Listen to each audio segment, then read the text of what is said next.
never imagined that one knock at my front door could destroy everything I thought I knew about my daughter's marriage. That night, the rain was hitting my kitchen windows so hard it sounded like handfuls of pebbles thrown against the glass. I had just finished washing the dinner dishes and was wrapping the leftover meatloaf when the knocking started. Not polite knocking, not normal knocking, desperate knocking. The kind that comes from someone who's terrified the door won't open in time. I froze with the dish towel still in my hands. At 68 years old, you learn to recognize certain sounds. The late-night phone calls. The silence before bad news. The trembling in someone's voice when they say your name differently than usual. And something deep inside me already knew that whatever waited outside that door was going to change my life. I hurried through the dark hallway, my slippers scraping softly against the hardwood floor. The porch light cast a weak yellow glow through the frosted glass beside the door. I opened it, and my daughter collapsed into my arms. "Mom," she whispered. Her voice cracked apart on the word. I almost didn't recognize her. Claire had always been beautiful in that effortless way some women are. Soft brown hair, bright blue eyes, perfect posture. Even as a little girl, she carried herself with quiet confidence, like she trusted the world to be kind to her. But the woman standing on my porch that night looked shattered. Her coat hung half open despite the freezing November rain. Her mascara had smeared beneath swollen eyes. One side of her face was darkening into a bruise already turning purple beneath the porch light. And her hands, God, her hands wouldn't stop shaking. "Claire," I whispered. "What happened?" She looked past me instead of answering, toward the street behind us, like she was afraid someone had followed her. I quickly pulled her inside and locked the door. The house smelled faintly of coffee and lemon dish soap, warm and safe compared to the cold rain outside. But Claire didn't seem to notice. She stood in the middle of my living room breathing too fast, hugging herself tightly. I reached for her cheek gently. She flinched. Not dramatically.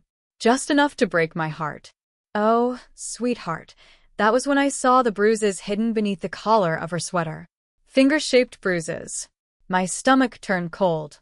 "I'm fine," she said quickly, too quickly. I needed somewhere to stay tonight."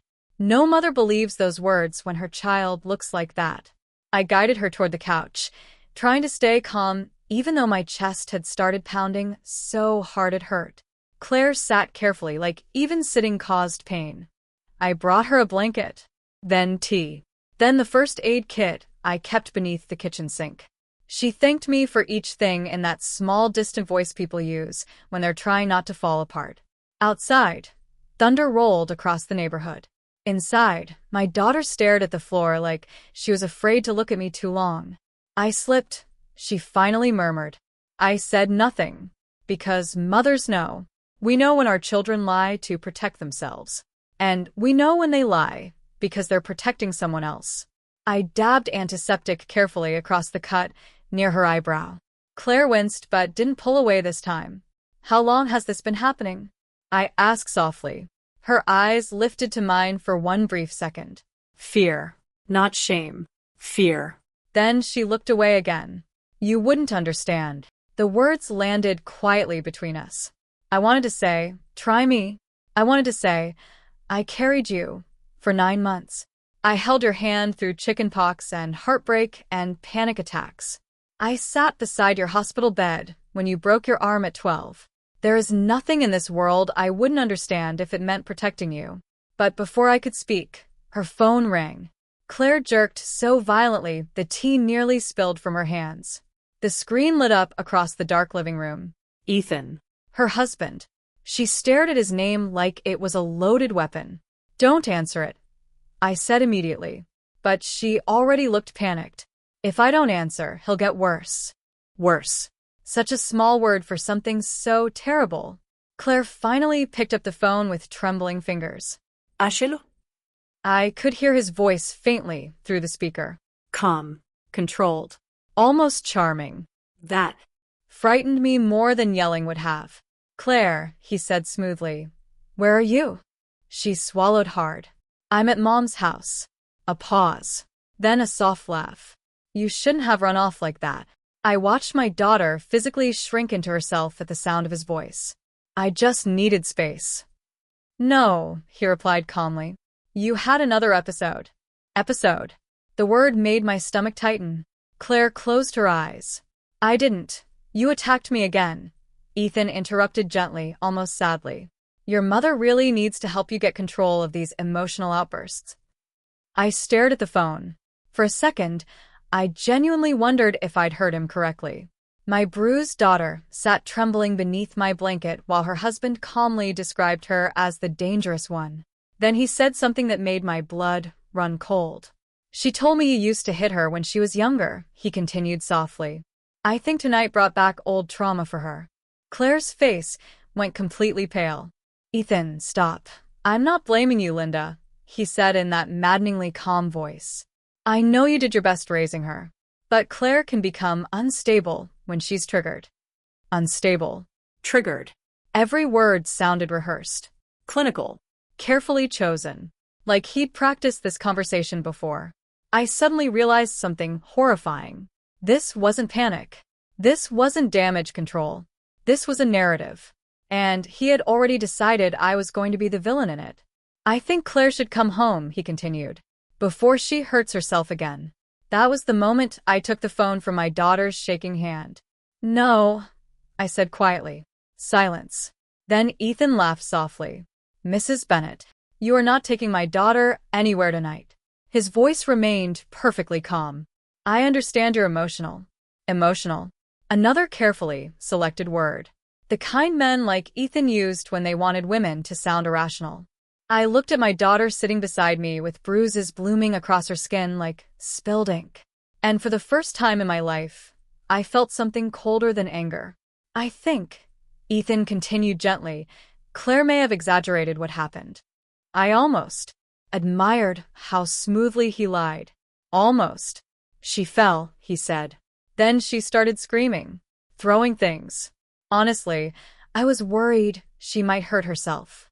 Claire covered her face with both hands. And that was when I noticed another bruise hidden beneath her wrist. Old yellow fading into fresh purple. Not one incident. A pattern. My chest tightened painfully. How long? I whispered. Claire didn't answer. Ethan's voice sharpened ever so slightly. Linda, I really don't think it's healthy for you to interfere in our marriage. Our marriage. Not. My wife is hurt. Not. Claire is scared. Only control. Only ownership. I lower my voice. You're not coming near her tonight. Another pause. This one colder. Then Ethan sighed dramatically. I was afraid this might happen. Something about the way he said it made my skin crawl.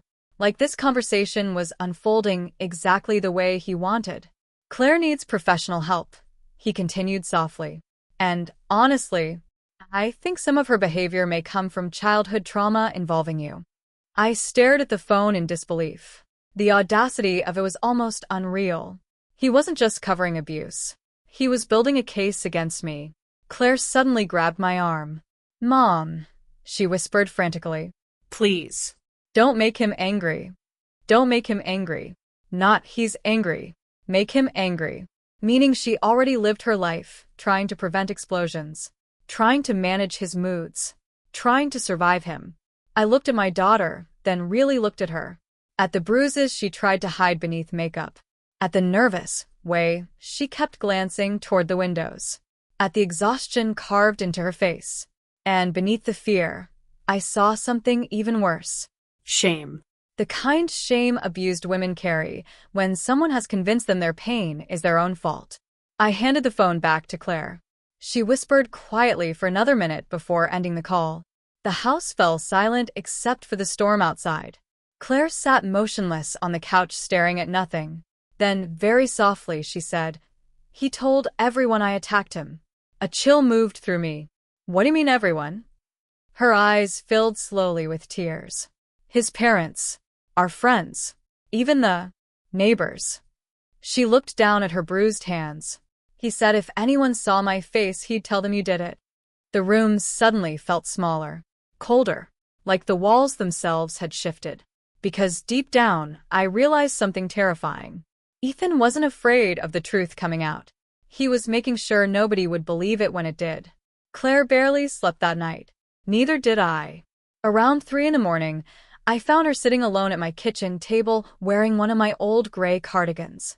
The sleeves covered most of her hands, but not enough to hide the bruises near her wrists. The rain had finally stopped outside.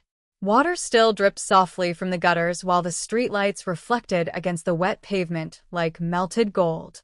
Claire stared into a cup of untouched tea gone completely cold. For a moment, she looked so much like the little girl she used to be that my chest physically hurt. When Claire was 8 years old, she used to sneak into the kitchen before school whenever she had nightmares. I'd find her sitting at this same table in oversized pajamas, waiting for hot chocolate and reassurance that monsters weren't real. Back then, I could protect her with something as simple as leaving the hallway light on. But grown-up monsters were different. And somehow my daughter had married one. "You should try to sleep," I said softly. Claire nodded without looking at me. "I know." But she didn't move.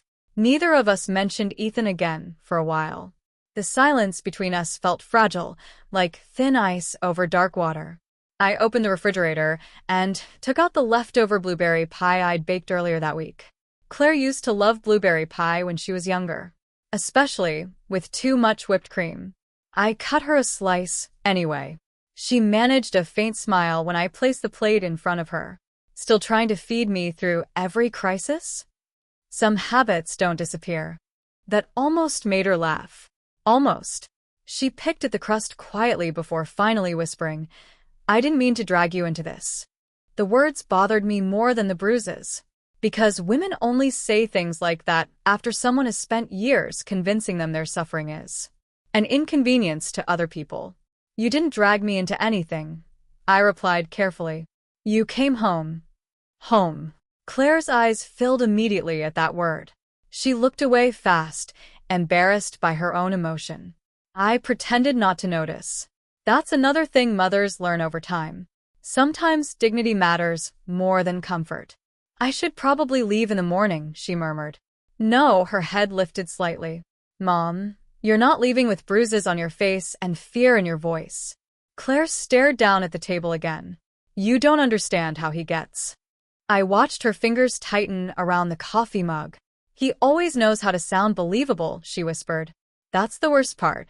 There it was. Not just fear. Defeat. The kind that builds slowly over years until someone no longer trusts their own version of reality. I sat across from her quietly. "When did this start?" Claire gave the same small shrug abused people often give when the truth feels too large to explain. "I don't know.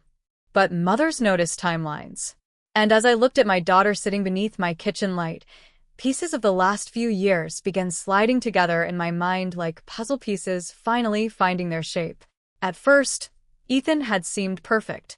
Successful attorney. Good manners. Expensive suits. Calm voice. The kind of man who remembered birthdays and carried groceries for elderly neighbors. Everyone loved him. Especially me. That part still embarrassed me. I remembered the first Thanksgiving after they got married. Claire had spilled cranberry sauce across the tablecloth and immediately panicked, apologizing over and over while Ethan laughed softly and cleaned it himself. At the time, I'd thought, what a patient husband.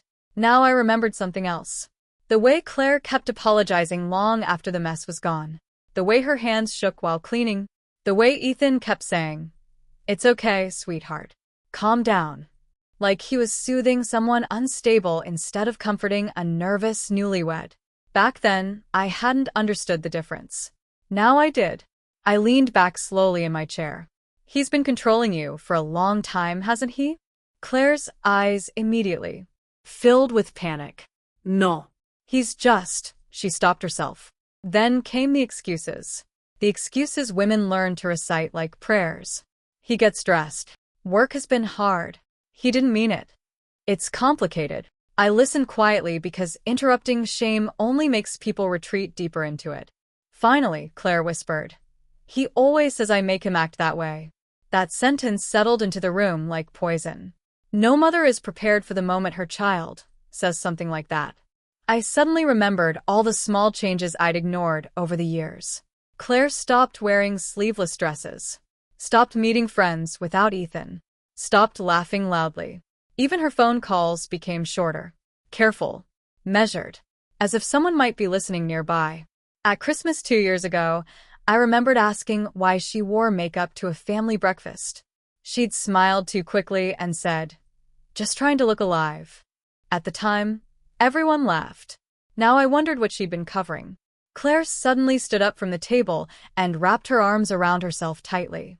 "I should have been stronger," she whispered. "No, but I stayed. You survived." That made her cry. Not loudly, not dramatically. Just silent tears slipping down bruised cheeks while she tried desperately not to fall apart in front of me. I walked over slowly and held her the same way I used to after childhood fevers and broken hearts. For a long time, neither of us spoke.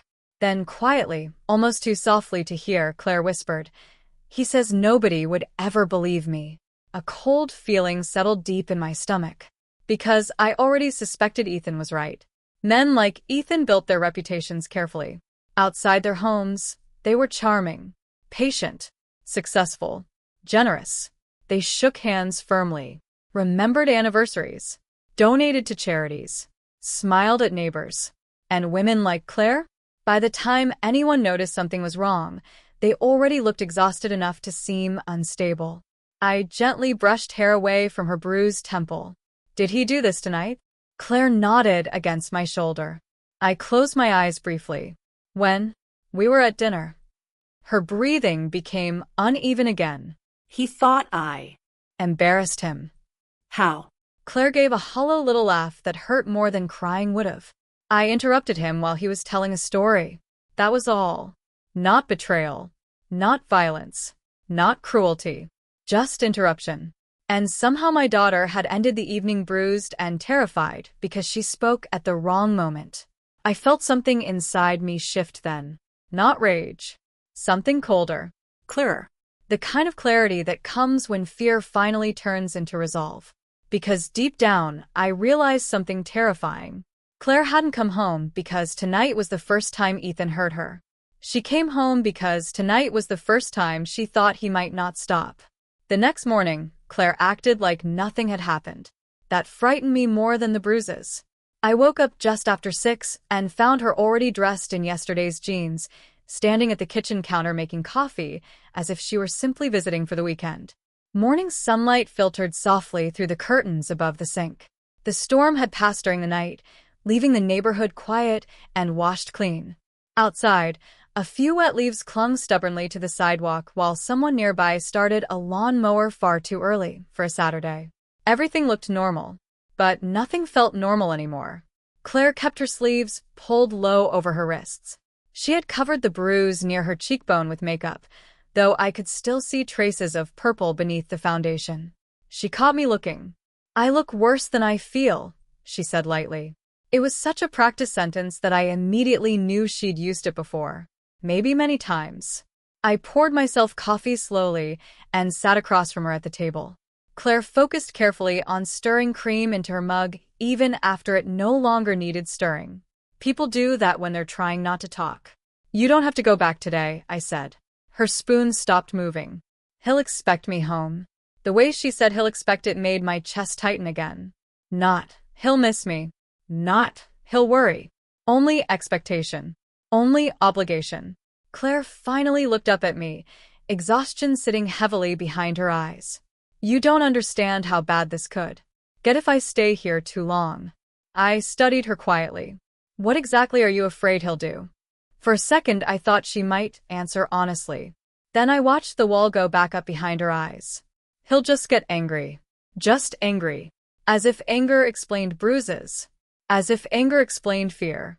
I stared down into my coffee, remembering another morning almost 3 years earlier. Claire had come over for Easter brunch wearing oversized sunglasses despite the cloudy weather. When I asked if she had a migraine, Ethan answered for her before she could speak. She walked into a cabinet door, he'd said with a little laugh. At the time, Claire smiled too quickly and changed the subject. I remembered believing him. God help me, I remembered believing him. Now all those memories looked different. Sharper somehow. like someone had adjusted the lighting and revealed details I'd missed the first time around. Claire suddenly stood and carried her mug to the sink. I should call him. No, she turned around slowly. Mom, you're scared to breathe wrong around your own husband. He's not always like this. There it was again. The sentence women cling to when they're trying to survive men who hurt them. Not always. As though kindness counted extra, because cruelty existed beside it. I leaned back carefully in my chair. What happens when he gets angry, Claire? She folded her arms tightly across her chest. For a moment, she looked very young. Not like the confident 38-year-old corporate event planner everyone else saw. Just my daughter. Just a frightened girl trying desperately to protect the man terrifying her. He apologizes after, she whispered finally. Usually. Another word that made me feel sick. Before I could answer, her phone buzzed against the kitchen counter. Claire visibly froze. Not metaphorically. Actually froze. Every muscle in her body tightened at once. Ethan calling. I watched her stare at the screen while panic slowly spread across her face. You don't have to answer, I said quietly. But Claire already reached for the phone. Because fear trains people faster than love ever could. Hi, she answered softly. I focused on her face while Ethan spoke. At first, she only nodded silently. Then came the apologies. I know. I'm sorry. I shouldn't have left. Each sentence sounded smaller than the last. I stood and walked toward the window, giving her privacy, while still listening closely enough to hear Ethan's calm voice faintly through the receiver. He never sounded angry. That was part of what made him dangerous. People expect monsters to yell, but some of them speak softly while they destroy you. Claire's shoulders suddenly tensed. What? She whispered. A long pause. Then she glanced toward me with visible fear. No, she didn't do anything. My stomach dropped. Another pause. Claire's breathing became uneven again. He already talked to them, she whispered. Talked to who? She turned away from me as Ethan continued speaking. When the call finally ended, Claire lowered the phone slowly onto the counter, without looking up. Who did he talk to? She swallowed hard. My sister-in-law, his parents, a few friends. And Claire closed her eyes. He told them I had some kind of breakdown. The room fell silent. He said I attacked him during dinner, she continued weakly. Then I ran here because you've always encouraged my emotional dependency. The manipulation was almost surgical. Every word designed carefully. Every accusation impossible to fully disprove. Not, he hit me, but she's unstable. Not, she's terrified, but she overreacts. I suddenly realized Ethan wasn't only controlling Claire. He was controlling the story. And in situations like these, people usually believe the calmer narrator. Claire rubbed her forehead tiredly. He keeps saying everyone's worried about me. Are they? She gave a hollow little shrug. I don't know anymore. That answer broke my heart more than anything else. Because once someone begins doubting their own reality, the damage runs deep. I walked quietly into the hallway and grabbed my purse from the entry table. Claire looked confused. Where are you going? To the pharmacy. You don't need anything. I know. Then I looked directly at her bruised cheek. But I want something. 20 minutes later, I stood beneath the harsh fluorescent lights of a small pharmacy 3 blocks away, staring at shelves of concealer makeup meant to hide bruises. The teenage cashier barely looked up while ringing up my purchase. But my hands shook the entire time. Because suddenly I realized how many women must stand exactly where I stood every single day. Quietly buying products to make pain invisible. When I got home, Claire was sitting exactly where I'd left her. But now she looked pale. Terrified. What happened? I asked immediately. She looked toward me slowly. He's coming here. A cold heaviness settled into my chest. When? Claire's voice cracked. He said if I don't come outside willingly, he'll make sure everyone finally knows what kind of mother you really are. Claire started shaking before he even arrived. Not dramatic shaking. Not crying or pacing. Just small tremors in her hands as she stood near my living room window watching the empty street outside. I had seen that kind of fear before. Not in my daughter. In my younger sister, Patricia, back in 1979 after her first husband started drinking heavily. She used to react to the sound of tires in the driveway the same way Claire reacted now. Like her body knew danger before her mind admitted it. I quietly locked the front door, then the back door. Then I closed the kitchen curtains even though it was barely noon. Claire noticed. "You don't have to do that." "Yes, I do." She rubbed both hands against her jeans nervously. "You don't understand how convincing he is." I looked at her carefully. "I think I'm starting to." That made her go silent. Outside, clouds drifted slowly across the pale November sky while a delivery truck rolled through the neighborhood. Somewhere down the block, a dog barked twice and stopped. Everything still looked painfully ordinary. That was the strange thing about terrible moments. The world never paused for them. Claire sat down on the edge of the couch, but couldn't stay still for long. Every few seconds, she glanced toward the window again. "How long have you been afraid of your own husband?" I asked softly. Her eyes filled immediately. "I'm not afraid all the time." But she didn't sound convinced. I sat across from her quietly. "When you were little," I said carefully, "you used to climb into my bed during thunderstorms." Claire gave a faint, tired smile. "You always left the hallway light on." You said monsters hated light. That almost made her laugh. Almost. Then her expression crumbled again. "He wasn't always like this, Mom."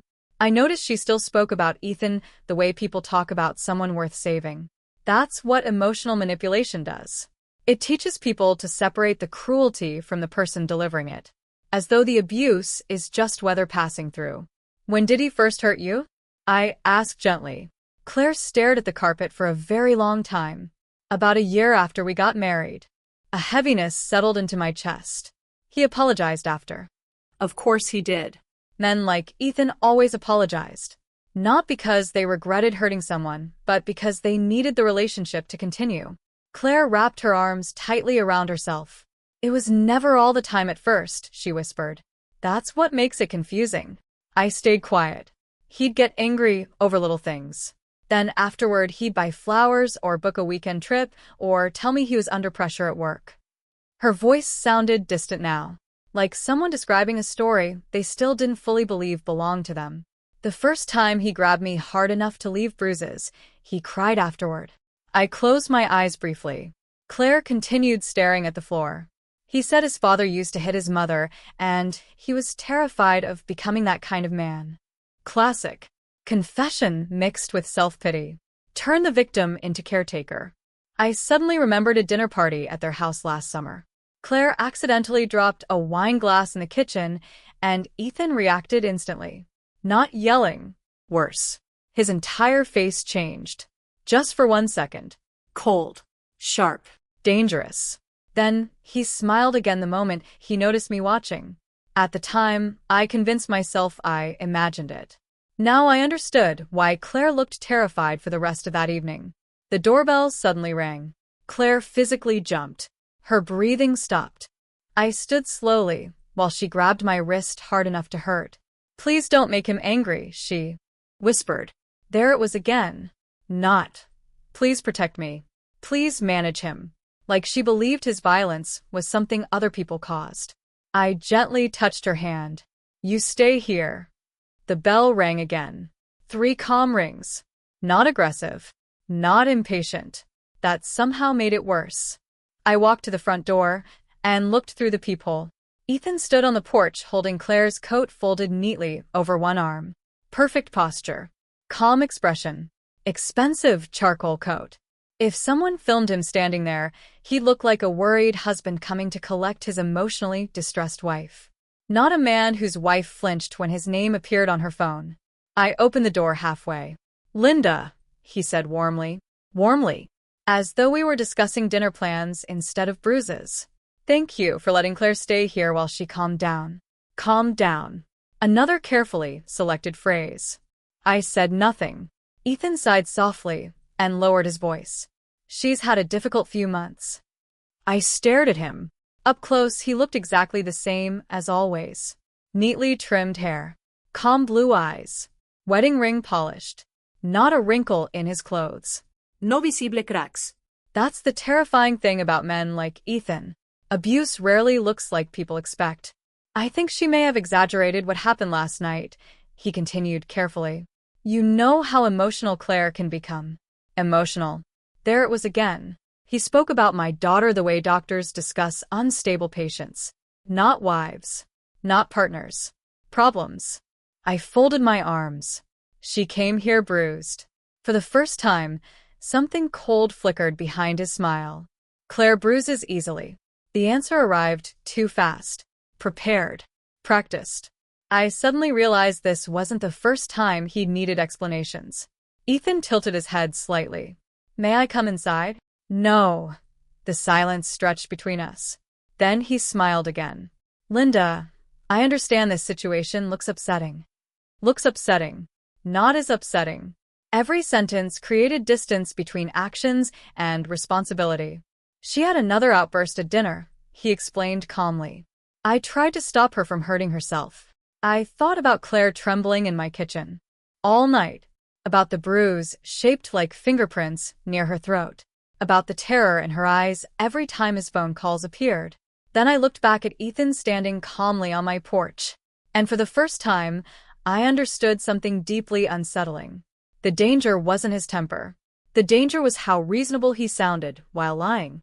I think you should leave, I said quietly. His jaw tightened for only a second. Then came the performance. The disappointed husband. The patient man dealing with difficult women. I was afraid this might happen, he murmured sadly.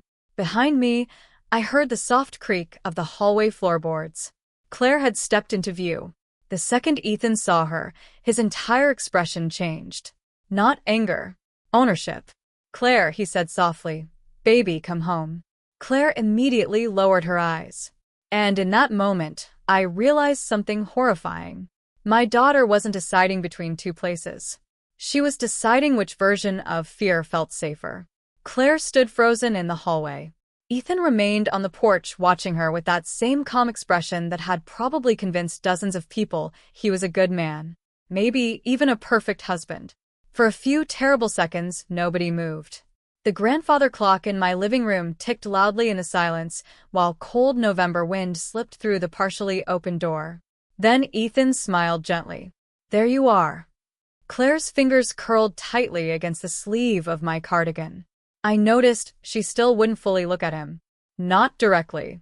People notice things like bruises eventually, but they rarely notice fear hidden in eye contact. I think we should go home now, Ethan said softly. Not. Are you okay? Not. Can we talk? Only, we should go home. Like she belonged to him. Claire swallowed hard. I think I should stay here tonight. Something flickered behind Ethan's eyes then disappeared almost instantly. A crack in the mask. Tiny. But I saw it. He took one slow step closer to the doorway. Claire, he said patiently, you're upset. I understand that. But running away and frightening your mother isn't helping anyone. Frightening your mother. As though the bruises on her face weren't frightening enough. Claire lowered her head immediately. I'm sorry. The apology came automatically. Conditioned. I suddenly realized my daughter apologized the way some people breathe. Without thinking. Ethan sighed softly, like a tired parent dealing with a difficult child. You stopped taking your medication again, didn't you? I felt my stomach drop. Claire looked up quickly. That's not true. But her voice sounded weak already. Uncertain. Ethan turned toward me, with a sad expression carefully arranged across his face. She's been struggling emotionally for a while now, he explained quietly. I didn't want to worry you. Every sentence he spoke carried two meanings. One for us. One for everyone else later. I could almost hear future conversations forming already. Poor Ethan. He tried so hard. Claire's mental health has been declining for years. It was terrifying how easily he built the story. There's nothing wrong with her memory, I said calmly. Ethan nodded sympathetically. I know this is hard for you to accept. That sentence chilled me more than yelling would have. Because men like Ethan didn't need volume. They used calmness like a weapon. Claire suddenly stepped backward. just slightly. But Ethan noticed immediately. And for the first time since arriving, his smile tightened at the edges. Baby, he said quietly, don't do this. Claire's breathing became uneven again. I walked forward until I stood between them. She's staying here tonight. The silence that followed felt heavy. Not explosive. Worse. Controlled. Ethan studied me carefully for a moment, like he was reevaluating something. Then he smiled again. I think you're making this situation worse, Linda. There it was again. My fault. Everything somehow circled back to me. I folded my arms tightly. My daughter came to me bruised. Ethan exhaled slowly through his nose. She bruised herself during the episode. Episode. Always that word. Clinical. Detached. Useful. Claire suddenly whispered. Please stop. Her voice sounded so small that my chest hurt. Ethan's eyes immediately softened when he looked at her. Or pretended to. You know I love you, he said gently. Claire closed her eyes. And suddenly I understood something I hadn't fully realized before. Love had become part of the trap. Because if he were cruel all the time, leaving would be easy. But men like Ethan mixed fear with tenderness carefully enough to keep people confused. I remembered Claire's birthday dinner last spring. Ethan had surprised her with diamond earrings in front of everyone at the restaurant. Claire cried when she opened the box. At the time, I thought she was overwhelmed by happiness. Now I wondered if relief looked similar from a distance. You need rest, Ethan continued softly. You haven't been yourself lately. Claire stared at the floor. Then came the sentence that finally made everything inside me go cold. What did you tell them? She whispered. Ethan tilted his head slightly. who? Your parents. Melissa. The neighbors. He hesitated just long enough to reveal the truth. I told them I was worried about you. Not, I lied. Not, I blamed you. Only, I was worried. Careful language again. Claire looked physically ill now. They think I attacked you, don't they? Ethan didn't answer directly, which was answer enough. A car passed slowly outside the house. Somewhere nearby, wind chimes rattled softly in the breeze. Ordinary sounds. Ordinary afternoon. Meanwhile, my daughter stood in my hallway realizing her husband had quietly destroyed her credibility overnight. I looked at Ethan differently then. Not as an angry man. Not as a violent man. As a strategic one. That was far more dangerous. You need to leave, I said again. This time, the warmth disappeared from his face completely. Only for a second. But it was enough. The coldness underneath finally surfaced. Claire, he said flatly, come home. Claire looked terrified. Not confused. Not conflicted. Terrified. And that terrified me too, because it meant something important. This wasn't a marriage argument anymore. This was control. Pure control. I'm staying, Claire whispered. The silence afterwards stretched painfully long. Ethan stared at her without blinking. Then very slowly, he nodded. All right. Too easy. Much too easy. Claire looked confused too. Ethan stepped backward off the porch smoothly and adjusted the sleeve of his coat. You can stay tonight, he said calmly. But eventually people will start asking questions. My stomach tightened. He wasn't threatening Claire. He was threatening her reputation, her stability, her credibility, her future. And the worst part? He probably already knew exactly how society reacts to frightened women. Especially frightened women whose husbands appear calm and successful. Ethan looked directly at me one last time. You should ask Claire what happened to the lamp. Then he walked away. I waited until his car disappeared down the street before closing the door. The second the lock clicked, Claire collapsed onto the floor crying. Not graceful crying. Not movie crying. The kind that comes from pure exhaustion. I didn't touch the lamp, she sobbed. I swear I didn't. I knelt beside her immediately. What lamp? Claire covered her face with trembling hands. He threw it at the wall after dinner. A cold numbness spread slowly through my chest. Then she whispered something that made the entire room feel smaller. He told everyone I attacked him with it first. Claire cried herself to sleep around midnight. Not peacefully. Even asleep, her body never fully relaxed. Twice, I heard her gasp softly from the guest room like she was falling through a nightmare she couldn't wake up from. I sat awake at my kitchen table long after the house went quiet, staring at the untouched cup of tea beside me. The lamp. I kept thinking about the lamp. Not because of the object itself, but because of how quickly Ethan had turned destruction into evidence against her. That's what manipulative people do. They don't simply hurt you. They rewrite the story afterward. Outside, cold wind rattled the tree branches against the windows while the digital clock above my stove glowed 2:14 a.m. in soft green numbers. I suddenly realized something deeply unsettling. If Ethan had already convinced people Claire attacked him, then this situation was much bigger than one violent night. This had been building for a long time. Carefully. Strategically. I got up quietly and walked to the hallway closet where Claire used to keep overnight bags years ago when she visited during holidays. The old shelves still smelled faintly like cedar and lavender dryer sheets. I don't know exactly what made me do it. Instinct, maybe. But I reached for the small storage basket where Claire sometimes tossed receipts and random papers whenever she stayed over. Most of it was junk. Old grocery lists. Expired coupons. A broken hair clip. Then I found a folded pharmacy receipt dated 8 months earlier. Anti-anxiety medication.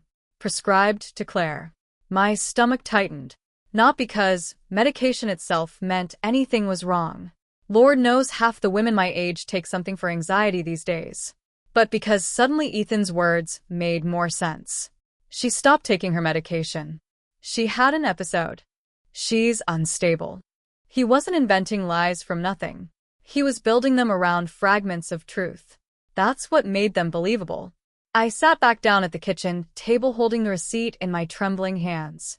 Then another memory surfaced. 3 months ago, Claire canceled lunch with me at the last minute. She sounded exhausted on the phone. Ethan later texted me himself. Claire's anxiety has been rough lately. Thank you for understanding. At the time, I thought he sounded supportive.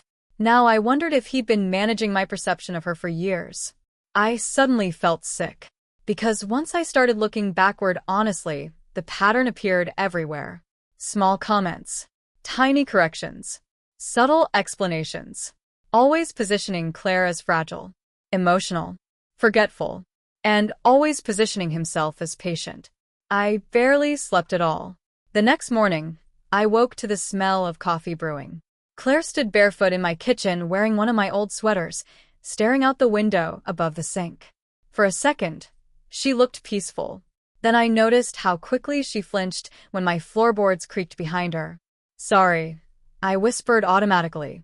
Imagine that. A mother apologizing for walking inside her own home because her daughter had been trained to fear sudden sounds. Claire rubbed tired eyes. I didn't mean to wake you. You didn't. That wasn't entirely true. But exhaustion felt less important than whatever was happening to her. I poured myself coffee slowly. Claire stayed quiet for a while before finally speaking. He's probably already telling people I'm crazy. The sentence came out flat. Not emotional anymore. Just tired. I leaned against the counter carefully. Has he done this before? Claire hesitated, then nodded once. The kitchen suddenly felt colder. There was a therapist last year, she whispered. Ethan convinced me to go because he said my moods were becoming unhealthy. I listened without interrupting. At first, I thought he was helping me. Her eyes stayed fixed on the window. But eventually, every appointment became about my reactions instead of his behavior. Classic. The more she tried to describe fear, the more emotional she appeared. And the calmer Ethan looked beside her, the more believable he became. Claire wrapped both hands around her coffee mug tightly. He'd stay completely calm while I cried.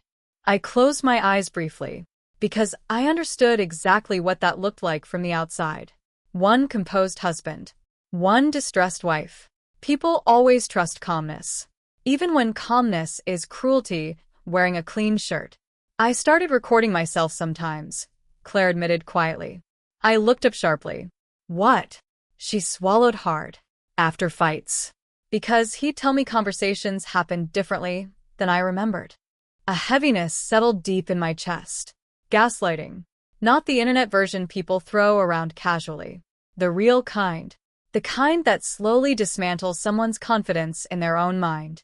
Claire stared down into her coffee. Sometimes I'd replay recordings just to make sure I wasn't imagining things. Do you still have them? For the first time in days, real fear crossed her face. He found some of them. My stomach tightened instantly. What did he do? Claire gave a hollow laugh without humor. He cried. That answer surprised me enough to stay silent. He said it broke his heart that I saw him as dangerous. Of course he did.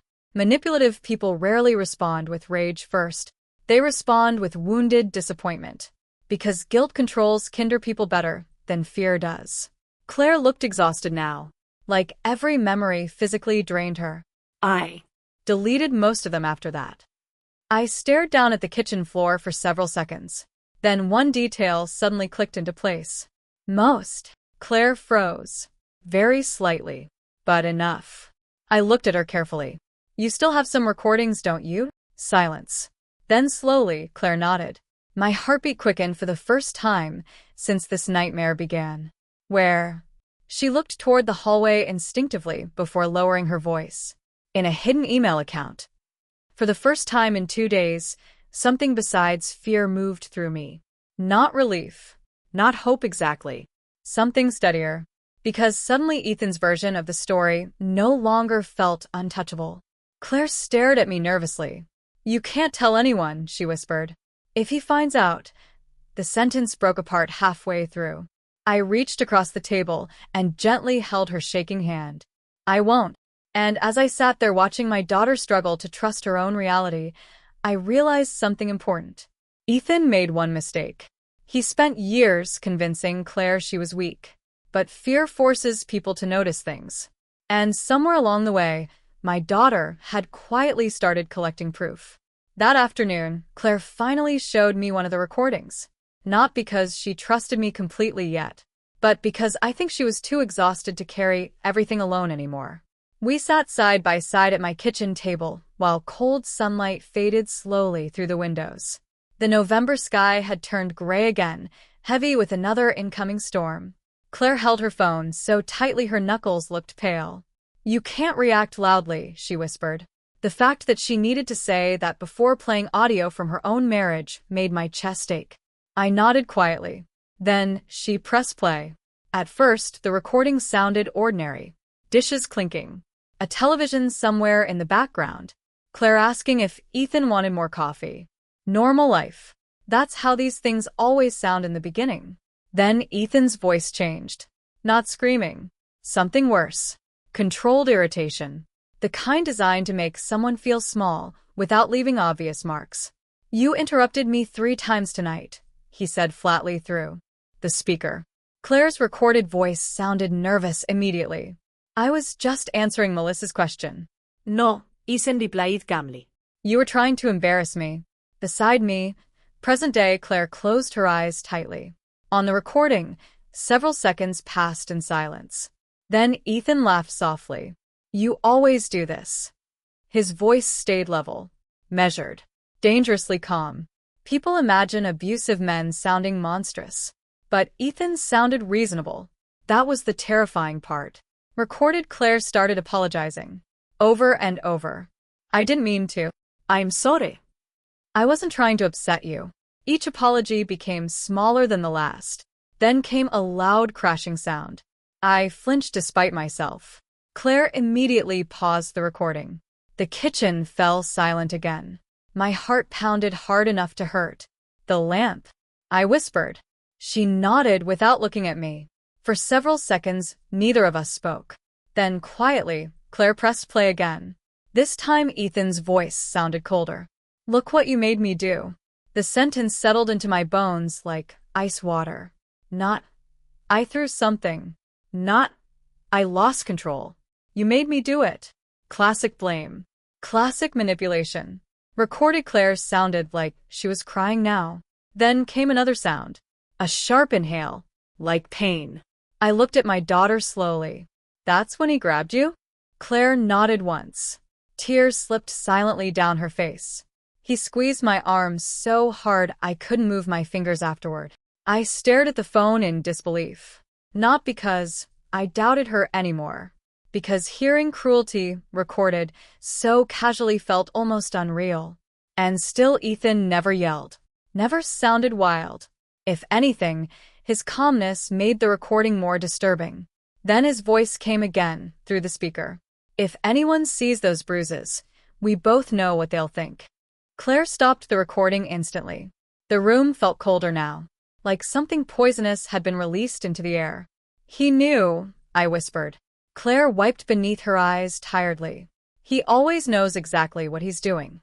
That sentence stayed with me, because until then, part of me still wanted to believe Ethan lost control sometimes. That maybe anger overtook him, maybe stress, maybe something broken inside him. But no, this was deliberate, careful, calculated. I suddenly remembered something Claire once told me shortly after her honeymoon years ago. He notices everything, she'd said lovingly at the time. Sometimes I think Ethan can read my mind. Back then, she sounded impressed. Now I understood what she really meant. Control often disguises itself as attentiveness in the beginning. I looked back at the phone. How many recordings do you have? Claire hesitated. 7. 7. My stomach tightened. Not because of the number itself. Because 7 meant repetition. Pattern. History. This wasn't one terrible night. It was years. I hid them after the therapist started agreeing with him. Claire admitted quietly. What do you mean? She stared down at her hands. At first, therapy helped. But Ethan always came to the sessions eventually. Of course he did. He'd speak so calmly, she continued. He'd say he was worried about my emotional instability. Instability. Always the same language. Carefully repeated until it sounded true. Claire rubbed her forehead tiredly. Eventually, the therapist started focusing more on my reactions than his behavior. A terrible sadness moved through me then, because I finally understood how isolated she must have felt. Imagine being afraid inside your own marriage while slowly realizing nobody sees what you see. Worse, nobody believes it. Claire looked toward the darkening kitchen window. I started thinking maybe he was right. No sentence hurts a mother more than hearing her child doubt their own reality. I reached for her hand again. You are not crazy. Claire gave a weak little nod. But I could tell part of her still wasn't fully convinced. That's what long-term manipulation does. It doesn't only injure your body. It colonizes your thoughts. Her phone suddenly buzzed against the table. Both of us froze instantly. One text message. From Melissa. Ethan's sister. Claire opened it slowly. Thinking of you. Ethan is devastated. We're all worried about your mental state. I watched Claire's face crumble quietly. Not dramatic. Just exhausted heartbreak. He's already spreading it. Everywhere, she whispered. Then another message arrived. This one from a mutual friend. Ethan told us you attacked him. Please get help before things get worse. Claire lowered the phone into her lap, carefully, like it weighed too much to hold. I felt anger then. Not hot anger. Cold anger. The dangerous kind. Because suddenly I understood Ethan's real strategy. He wasn't only abusing Claire privately. He was building witnesses for a false version of her. Witnesses who would defend him before she ever spoke. The kitchen grew darker as evening settled outside. Neither of us turned on the lights right away. Finally, Claire whispered, "What if nobody believes me?" I looked at the phone resting beside the untouched coffee cups. At the recordings. The messages. The bruises hidden beneath her sleeves. Then I thought about Ethan's calm voice. His perfect posture. His careful words. His rehearsed concern. And for the first time since this nightmare began, I realized something important. The truth alone would not save my daughter. Because Ethan had spent years preparing the world not to trust her when she finally told it. That night, neither of us touched dinner. The soup I heated sat cooling, untouched on the stove while Claire curled beneath a blanket on the living room couch staring at nothing. Outside, rain started falling again. Soft at first, then heavier against the windows. I noticed Claire reacted every time headlights passed across the front curtains. Her shoulders tightened automatically before relaxing again once the cars moved on. Fear had become muscle memory. I sat quietly in my armchair pretending to read while secretly watching her. Around 9 o'clock, her phone started ringing again. Not Ethan this time. Her friend, Dana. Claire stared at the screen without answering. Then another call came. Then another. Different people. Same reason. Finally, she silenced the phone completely and placed it face down on the coffee table. They all think I hurt him, she whispered. I said nothing, because there was nothing comforting left to say. The frightening part was how quickly it happened. In less than 48 hours, Ethan had already shaped the story.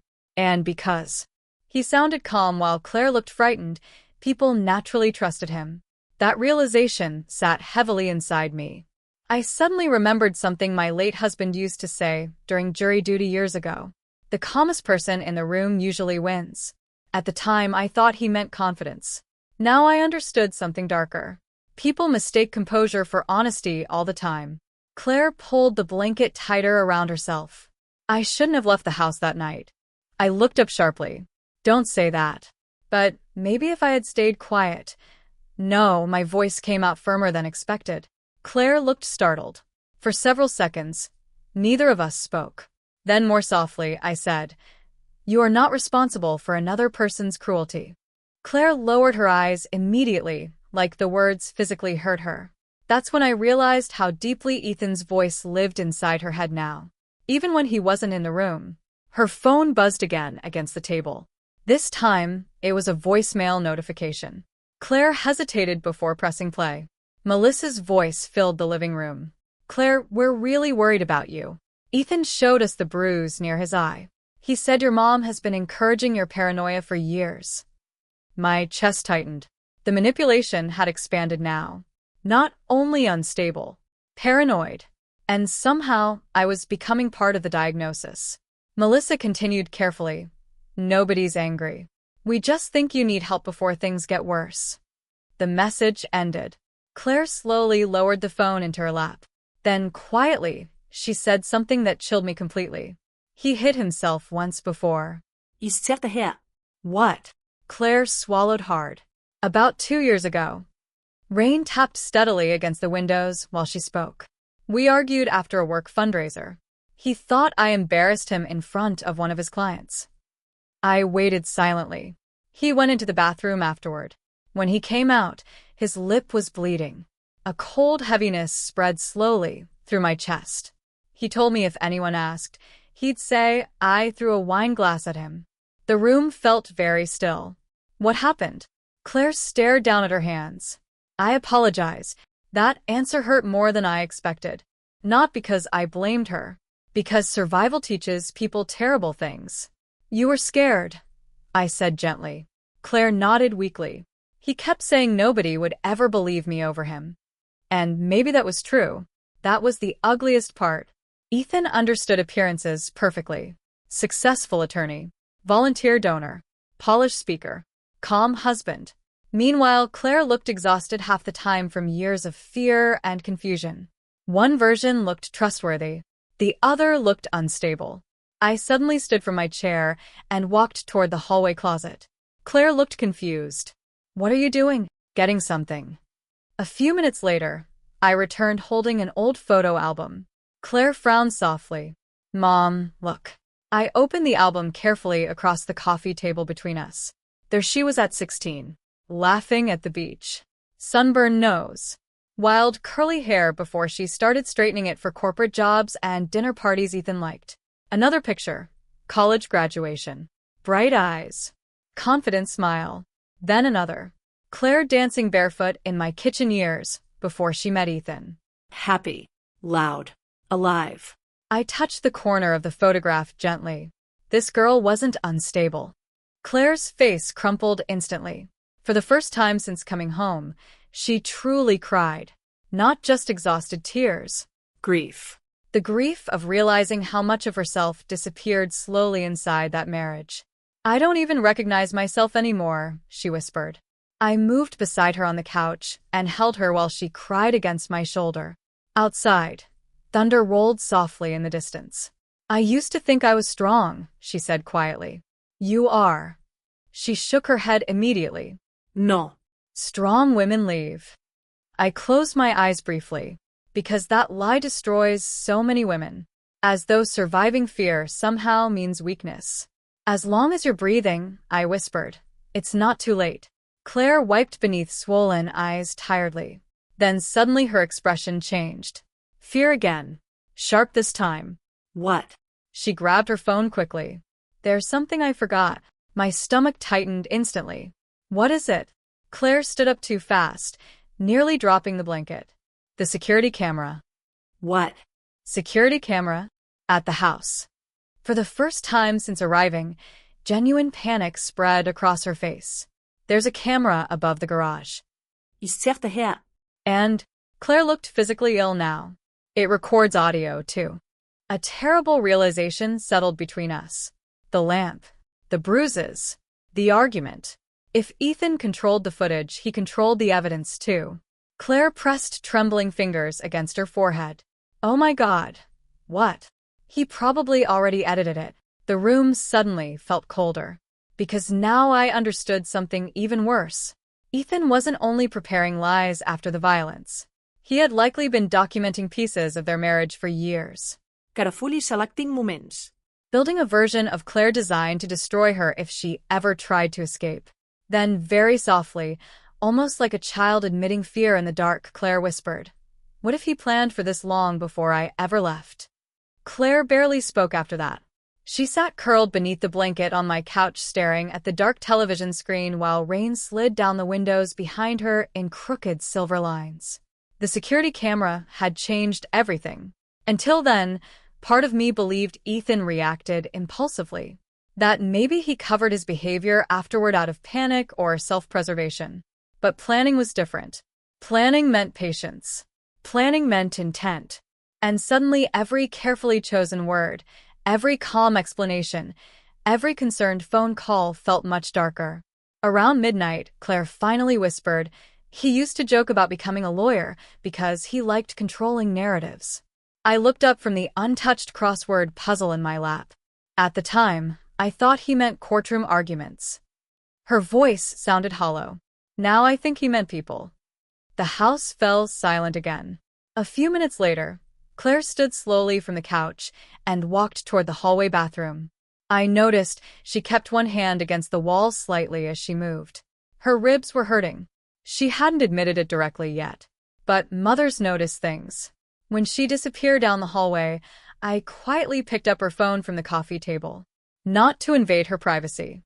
To understand how bad this really was. The screen lit up with message after message. Most sounded sympathetic at first glance. Praying for you. Hope you get the help you need. Ethan is worried sick. But underneath every message sat the same assumption. Claire was unstable. Ethan was patient. Something was wrong with my daughter. I suddenly understood why victims stay silent so long. Not because they lack courage. Because by the time they finally speak, the groundwork has often already been laid against them. Claire returned from the bathroom moving carefully. I looked directly at her. Your ribs hurt. It wasn't a question. She hesitated, then finally nodded. He pushed me into the kitchen counter. A cold anger settled deeper inside me. Still not explosive anger. Something steadier. The kind that sharpens instead of burns. Did you see a doctor? Claire gave a tiny, humorless laugh. And tell them what? I ser det her. The truth. She looked away immediately. That's the problem, she whispered. I don't think I even know how to explain the truth anymore. That sentence stayed with me. Because abuse like this rarely lives inside one terrible moment. It lives inside confusion, self-doubt, slow erosion. One apology at a time. One accusation at a time. One rewritten memory at a time. Claire carefully lowered herself back onto the couch. Then, quietly, she said, "There's something else." My stomach tightened instantly. She pulled her knees closer beneath the blanket. About 6 months ago, Ethan added cameras inside the house. I felt my chest go tight. Inside. He said it was for security. But her expression said otherwise. Where? Living room. Kitchen. Hallway. I stared at her in disbelief. He recorded you inside your own home? Claire nodded weakly. At first he said it made him feel safer because of my mood swings. Mood swings.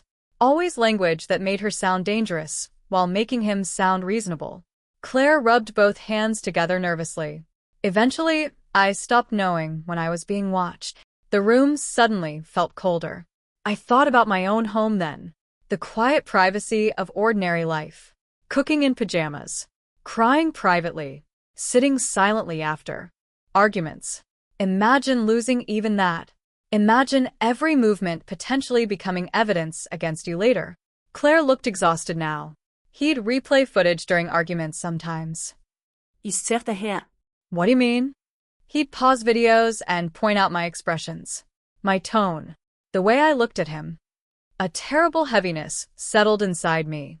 He said the cameras proved how emotionally aggressive I was. Claire laughed softly then. Not happy laughter. The kind people make when they're too tired to cry again. After a while, I started monitoring myself constantly. That sentence broke my heart quietly, because suddenly I understood the real purpose of those cameras. Not safety, control. If someone knows they're always being watched, eventually they stop behaving naturally altogether. They become careful, smaller, afraid. Exactly what Ethan wanted. I stood slowly and walked toward the kitchen window. Rain still covered the glass outside, blurring the streetlights into pale, yellow smears. Somewhere during the last few years, my daughter had disappeared inside survival mode while the rest of us admired her marriage from a distance. And I missed it. That realization hurt more than I expected. I should have noticed. I whispered before I could stop myself. Claire looked up immediately. No, but I didn't notice things. I thought about the long sleeves, the canceled lunches, the nervous apologies, the shrinking confidence. I just kept explaining them away. Claire shook her head slowly. That's what everyone does with him. Everyone. Such a lonely word. Then suddenly her phone buzzed again. This time, her face drained of color the second she looked at the screen. What? She swallowed hard. It's from Ethan. She hesitated before opening the message, then silently handed me the phone. The text was short. Very short. I know you showed your mother the recordings. You forgot the cameras record uploads too. A chill moved slowly down my spine. Claire's hands started shaking instantly. He's bluffing, I said carefully. But even I wasn't fully convinced. Because men like Ethan survive by staying 3 steps ahead emotionally. Claire looked terrified now. What if he can access the email account? We'll change everything tonight. But she barely seemed to hear me. He always knows, she whispered. Then another message appeared. Tell your mother to stop interfering before she gets hurt too. I stared at the screen. No yelling. No profanity. No direct threat. Just calm intimidation. Careful enough to sound harmless if shown to someone else. But unmistakable to us. Claire covered her mouth with trembling fingers. He's never involved other people before. That mattered. Because it meant something had changed. The control was slipping. And dangerous people rarely become calmer when they feel control disappearing. Outside, thunder rolled low across the neighborhood. Inside my quiet little house, I suddenly realized something terrifying. Ethan no longer sounded like a husband trying to get his wife back. He sounded like someone protecting a system he'd spent years building. I didn't sleep at all that night. Neither did Claire. Around 4 a.m, I found her sitting on the floor beside the guest room bed with her laptop open, staring blankly at the screen. The house was silent except for the hum of the refrigerator and occasional rain tapping softly against the roof. Claire looked exhausted, not just tired, drained in the way people look after carrying fear for too many years. You should lie down, I whispered. She shook her head immediately. I'm trying to remember passwords. I sat carefully on the edge of the bed beside her. For what? The backup account. Her voice sounded distant. I used different passwords after Ethan found the recordings. I watched her trembling fingers hover above the keyboard. Even now, she looked afraid of making mistakes. That's what long-term control does. It trains people to second-guess every small decision. After several failed attempts, Claire suddenly froze. Then quietly whispered, I got in. My heartbeat quickened. She clicked through folders slowly, while pale blue laptop light reflected across her bruised face. Audio files. Screenshots. Photos. Years of quiet survival hidden behind ordinary file names. Taxes_2022. Recipes. Vacation planning. Camouflage. I suddenly realized my daughter had been documenting her own marriage like someone preparing evidence for a disaster nobody else could see yet. Claire clicked one folder open. Inside were screenshots of text messages. Dozens of them. At first glance, Ethan's sounded loving. Where are you? Why didn't you answer? I worry when you disappear. But the deeper we scrolled, the darker the pattern became. You embarrass me tonight. You always twist reality. Nobody else reacts this way but you. Every message carefully written. Never openly threatening. Never explosive. Just enough to destabilize. Claire opened another folder. Photographs appeared across the screen. Bruises. Different dates. Different places. One near her shoulder. Another along her ribs. Faint fingerprints around her wrist. I covered my mouth quietly. Not because I doubted her anymore. Because the timeline stretched much farther than I imagined. This one was from last Christmas, Claire whispered softly. I looked closer. The bruise beneath her collarbone was half hidden beneath makeup and a red sweater. Then suddenly I remembered Christmas dinner. Claire barely touched her food that night. Ethan kept his hand on her knee the entire evening. At the time, I thought it looked affectionate. Now I wondered if it was control disguised as intimacy. Claire kept scrolling silently. Then she stopped abruptly. What? Her face lost color. There's something missing. A cold feeling settled inside me. What do you mean? The hospital photos. My stomach tightened instantly. You photographed your injuries after hospitals? Claire nodded weakly. I needed proof for myself. That sentence broke something inside me quietly. Proof for myself. Not police. Not court. Herself. Because Ethan had manipulated her reality so thoroughly, she started documenting pain just to confirm it existed. Claire searched frantically now. They were here. I watched panic spread across her face again. He got into the account. Are you sure? Yes. Her breathing became uneven. He deleted folders. I stared at the screen carefully, then suddenly noticed something else. What's that? Claire looked where I pointed. A sent folder. Hundreds of automatic upload. Notifications. Security footage exports. My chest went cold. He downloaded clips, Claire whispered. Not random clips. Specific ones. The timestamps told their own story. Arguments. Dinner parties. Late-night conversations. Moments selected carefully. I suddenly understood exactly what Ethan had been doing. Collecting context. Building evidence. Not of violence. Of reactions. Claire crying. Claire panicking. Claire sounding emotional. Without the moments before. Without the threats. Without the manipulation. Only aftermath. Only symptoms. And suddenly Ethan's entire strategy became horrifyingly clear. He wasn't trying to prove he never abused Claire.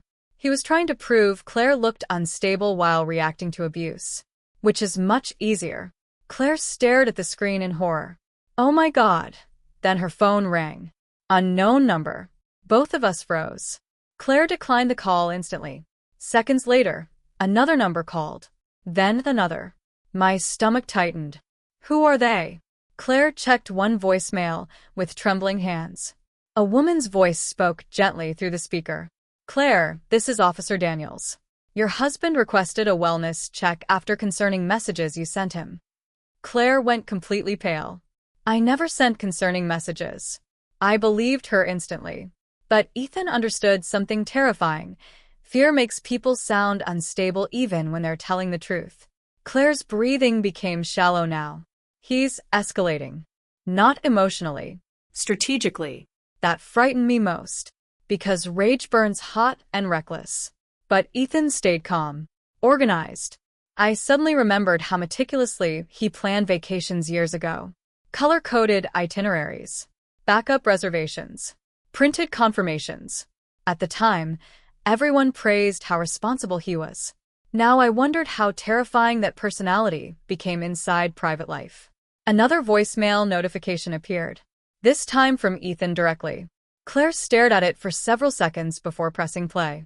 His voice filled the dark guest room softly. Baby, I'm worried about where this is going. Baby. Still gentle. Still calm. I know your mother blames me for your emotional episodes, but recording private arguments and spreading distorted stories isn't healthy. Distorted.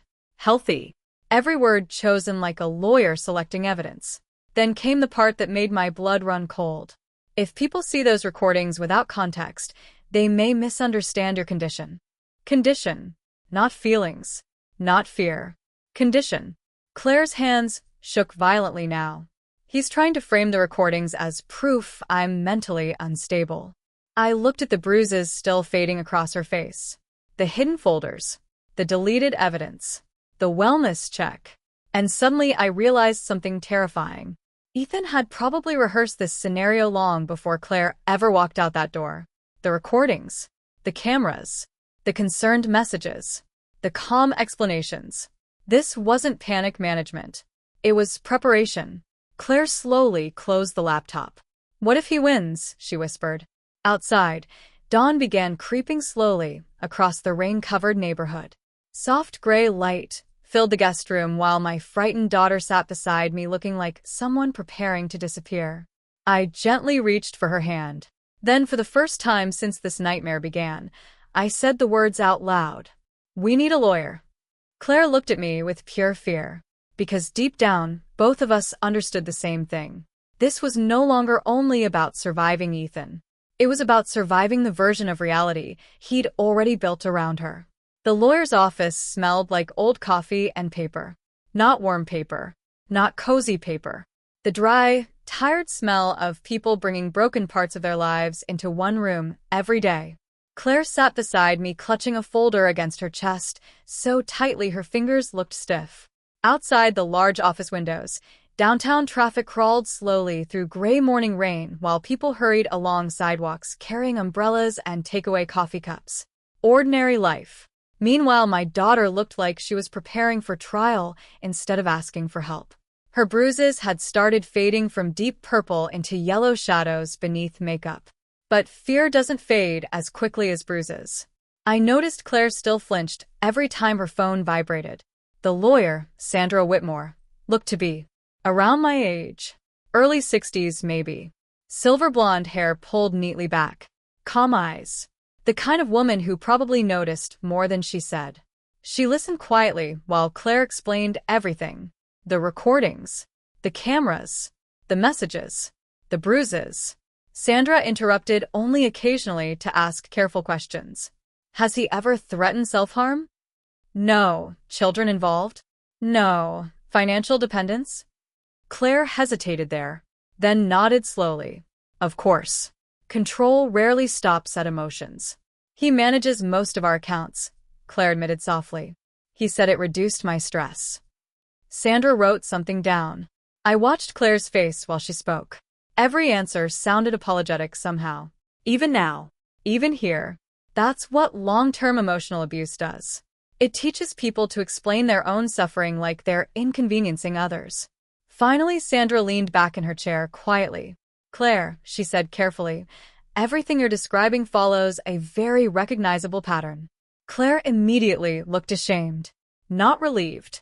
Ashamed. Because part of her still believed this somehow reflected weakness instead of survival. Sandra folded her hands together calmly. The hardest cases are often the ones where the abuser appears composed in public. I felt something loosen slightly inside my chest hearing another person say it out loud. Not crazy. Not paranoid. Recognizable. Claire looked down at her lap. He's already convinced people I'm unstable. Sandra nodded slowly. That's common too. Common. God. How many women sat in that office, hearing the same thing? The thought made me feel suddenly tired in a way I couldn't explain. Sandra asked Claire to email copies of the recordings immediately along with screenshots and photographs. Multiple backups, she advised calmly. Different storage locations. Claire nodded quickly. Then Sandra said something that changed the entire atmosphere in the room. You also need to prepare for escalation. Claire froze. What does that mean? Sandra's expression stayed careful. Control-based personalities often become unpredictable when they realize the narrative is slipping. Narrative. Even lawyers use the same word. Now. Because that's exactly what Ethan built. A story. Not a marriage. Not the partnership. A controlled story where Claire played the unstable wife and he played the patient husband. Claire looked pale again. What kind of escalation? Sandra chose her words carefully. More pressure. More manipulation. Possibly legal threats. Reputation attacks. Every sentence landed heavily, because most of it had already started. Sandra glanced toward me briefly. He may also target family members he believes are influencing Claire. I thought about Ethan's text message. Tell your mother to stop interfering. Coldness settled quietly inside me again. Not fear exactly. Something steadier. Because hearing professionals describe Ethan's behavior made him seem less powerful somehow. Less mysterious. Like light finally reaching a dark room. After the meeting ended, Claire and I walked silently back toward the parking garage beneath steady rain. Halfway there, Claire stopped suddenly. What? She stared across the street. Ethan stood beside a black sedan near the curb. Perfect coat. Perfect posture. Umbrella held neatly overhead. Watching us. My stomach tightened instantly. Claire looked like all the air had left her body. He followed us. No. Not followed. Anticipated. That felt worse somehow. Sandra noticed him too from the office doorway behind us. I saw her expression sharpen immediately. Ethan smiled the second our eyes met, then calmly crossed the street. Not rushing. Not angry. Controlled. Always controlled. Claire, he said softly once he reached us. I've been worried sick. People nearby probably saw a concerned husband standing in the rain trying to reach his distressed wife. That's what made men like Ethan dangerous. They understood appearances better than most people understood truth. Claire stepped backward instinctively. Ethan noticed. His jaw tightened for half a second before smoothing again. You hired a lawyer? He asked gently. Not shocked. Not emotional. Prepared. Sandra stepped slightly closer beside us. You shouldn't contact Claire directly right now. Ethan gave her a polite professional smile. And you are? Her attorney. For the first time since meeting him, I saw something genuine flicker behind Ethan's calm expression. Not rage. Calculation. Like he was adjusting plans in real time. Then he looked directly at Claire. You're making a terrible mistake. Claire's breathing became uneven immediately. Sandra spoke before she could answer. This conversation is over. But Ethan ignored her completely. Claire, he said softly, you know recordings without context can look misleading.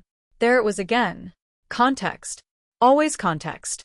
As though bruises required explanation. As though fear needed interpretation. Claire looked terrified now. Not because he yelled. Because he stayed calm. That was the part nobody else understood yet. Ethan lowered his voice slightly. If this goes public, people are going to ask difficult questions. My chest tightened. Not a threat exactly. Just implication. Carefully vague.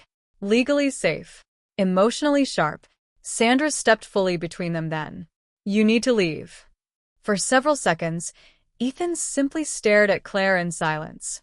Then finally he smiled again. Small. Controlled. Almost sad. I hope someday you remember who actually tried to protect you. And just like that, he walked away into the rain. No scene. No shouting. That frightened me more than anger would have. Because predators who lose control are easier to recognize. But Ethan never truly lost his. Claire stood frozen beside me, watching his car disappear into traffic. Then quietly, almost too softly to hear, she whispered, He's never looked nervous before. I looked at the rainwater running along the curb. At Sandra's tense expression. At my daughter shaking beside me. And for the first time since this nightmare began, I realized something important. Ethan was still calm. But he was no longer completely confident. 3 months later, Claire planted tomatoes in my backyard. That probably sounds small to most people. But after everything that happened, watching my daughter kneel in the summer sunlight with dirt on her hands felt almost miraculous. The bruises had faded weeks ago. Fear took longer. Some mornings she still startled when phones rang unexpectedly.